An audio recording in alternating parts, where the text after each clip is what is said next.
119 സങ്കീർത്തനം 123 വാക്യമാണ് ഇന്ന് രാവിലെ ദൈവം നമുക്ക് നൽകുന്നത്. വളരെ പ്രതീക്ഷയോടും വളരെ പ്രാർത്ഥനയോടും നല്ല ശുദ്ധ ഹൃദയത്തോടും കൂടെ നമുക്ക് ദൈവവചനത്തിലേക്ക് നോക്കാം.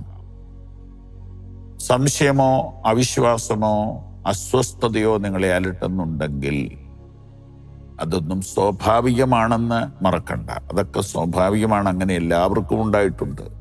അതൊന്നും നിങ്ങളുടെ കുറവല്ല. അതൊക്കെ അങ്ങനെയൊക്കെ വന്നുകൊണ്ടേയിരിക്കും. പ്രിയപ്പെട്ടവരെ,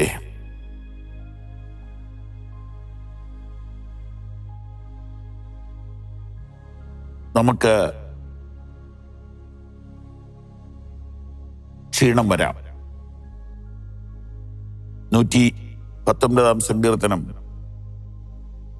123 വാക്യത്തിൽ എൻ്റെ കണ്ണ് നിന്റെ രക്ഷയെയും നിന്റെ നീതിയുടെ വചനത്തെയും കാത്തിരുന്ന് ക്ഷീണിക്കും.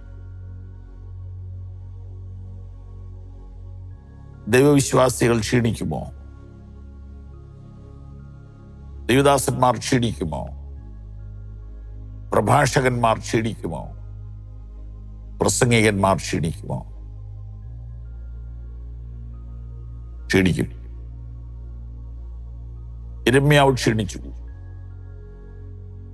ഏലിയാവ് ക്ഷീണിച്ചു, മോശ ക്ഷീണിച്ചു.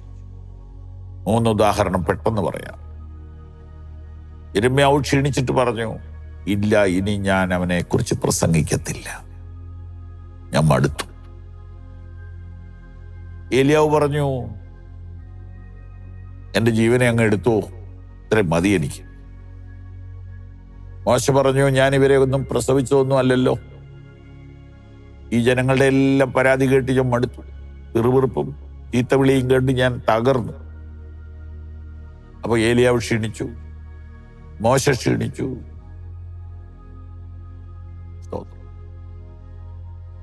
അങ്ങനെയൊക്കെ ആണെങ്കിൽ ഏലിയാവ്, മോശ, യിരെമ്യാവ് ഇവരൊക്കെ ക്ഷീണിച്ചെങ്കിൽ നിങ്ങൾ ക്ഷീണിച്ച ഒരു പാപമല്ല. നോക്കൂ, ദാവീദും ക്ഷീണിച്ചു. എൻ്റെ കണ്ണ് നിന്റെ രക്ഷയെയും നിന്റെ നീതിയുടെ വചനത്തെയും കാത്തിരുന്ന് ക്ഷീണിക്കുന്നു. ഉത്തരം കേട്ടുകൊള്ളുക. അവൻ ക്ഷീണിച്ചിരിക്കുന്നവനെ ശക്തി നൽകുന്നു, ബലമില്ലാത്തവന് ബലം വർദ്ധിപ്പിച്ചു കൊടുക്കും. ഏലിയാവ് ക്ഷീണിച്ച് കിടന്നപ്പോൾ ദൂതനെ അയച്ചു, വീണ്ടും അയച്ചു, ഭക്ഷണം കൊടുത്തു, വെള്ളം കൊടുത്തു, ക്ഷീണം മാറ്റി. മോശയുടെ ക്ഷീണം മാറ്റി, യിരെമ്യാവിൻ്റെയും ക്ഷീണം മാറ്റി. നിങ്ങളുടെ ക്ഷീണവും കർത്താവ് മാറ്റട്ടെ. God bless you. ഈ സന്ദേശങ്ങൾ നിങ്ങൾക്ക് തുടർച്ചയായി ലഭിക്കുവാൻ പവർ വിഷൻ ടിവിയുടെ സാമൂഹിക മാധ്യമങ്ങൾ സന്ദർശിക്കുക.